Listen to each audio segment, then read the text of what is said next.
हरियाणा विधानसभा को पेपरलेस करने को लेकर प्रक्रिया तेज हो चुकी है, जिसे लेकर आज हरियाणा विधानसभा के अध्यक्ष ज्ञानचंद गुप्ता ने प्रेस कॉन्फ्रेंस को संबोधित किया और इस दौरान उन्होंने कहा कि हमने पूरी तैयारी कर ली है। लगभग 30 जून तक हमारी विधानसभा पेपरलेस होगी।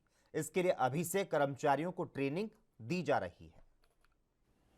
हरियाणा विधानसभा को ई विधानसभा बनाने के लिए लगभग 5-6 महीने से निरंतर हमारी कोशिश जारी रही है और उसके परिणाम अब कुछ दिखाई देने लगे हैं। कल ही हमारी नेवा के अधिकारियों की और हमारे जो माननीय विधायक हैं, जो नेवा कमेटी के मेंबर हैं, उनकी एक संयुक्त रूप से बैठक हुई थी। उस बैठक में अब तक की कार्यों की प्रगति की समीक्षा हमने की है। उस समीक्षा के आधार पर जो निकल कर सामने आया है वो ये कि 30 जून तक, यानी कि जो आगामी मानसून सत्र आने वाला है, उस मानसून सत्र तक हमारी जो विधानसभा है वो निश्चित तौर पर पेपरलेस हो जाएगी, ई विधानसभा हो जाएगी। ई विधानसभा के अंदर हमारे सभी कर्मचारी हैं, अधिकारी हैं, उनकी ट्रेनिंग को लेकर के कार्य शुरू हो चुका है। मिनिस्ट्री ऑफ पार्लियामेंट्री अफेयर्स की तरफ से भी 2 अधिकारी जो इस नेवा की बारीकियां या किस प्रकार से इस नेवा के अंदर कार्य होगा वो उसकी ट्रेनिंग देने के लिए यहाँ आए थे। हमारे जो आईटी के अधिकारी हैं उनको उन्होंने ट्रेन किया है और अब वो जो आईटी के अधिकारी हैं अपने विधानसभा के कर्मचारियों को और बाकी अधिकारियों को ट्रेनिंग दे रहे हैं। हमारे विधायकों को भी निरंतर ट्रेनिंग मिले और 30 जून तक ट्रेनिंग सभी की पूरी हो जाए, उसके लिए अगले सप्ताह से हमने 2 सत्र के अंदर ट्रेनिंग करने का निर्णय किया है। एक सत्र के अंदर जो हमारे कर्मचारी और अधिकारी हैं उनको ट्रेनिंग दी जाएगी और दूसरे सत्र के अंदर जो हमारे सम्मानीय विधायक हैं या मंत्री हैं उन सभी को इस ई विधानसभा के नाते ट्रेनिंग दी जाएगी। देखिए, हिमाचल के बाद एक जो विधानसभा है वो अरुणाचल प्रदेश की है। अरुणाचल प्रदेश की जो विधानसभा के अंदर उन्होंने उसको डिजिटलाइज किया है।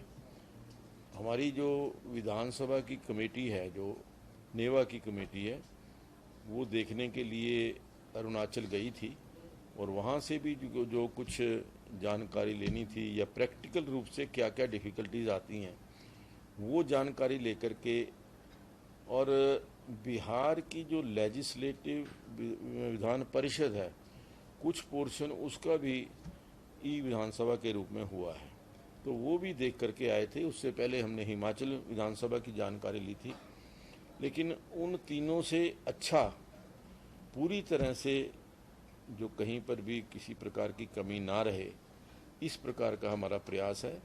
उनके प्रैक्टिकल एक्सपीरियंस को भी हम अपने साथ जोड़ करके देख रहे हैं। देखिए, 20 लोगों का स्टाफ सिर्फ ई विधानसभा के लिए नया हम भर्ती करने जा रहे हैं।